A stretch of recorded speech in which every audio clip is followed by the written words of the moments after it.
dziś od rana.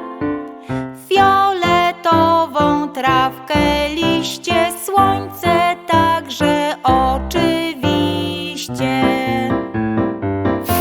To taka fajna głoska, wszyscy wiedzą, to spółgłoska. To taka fajna głoska, wszyscy wiedzą, to spółgłoska.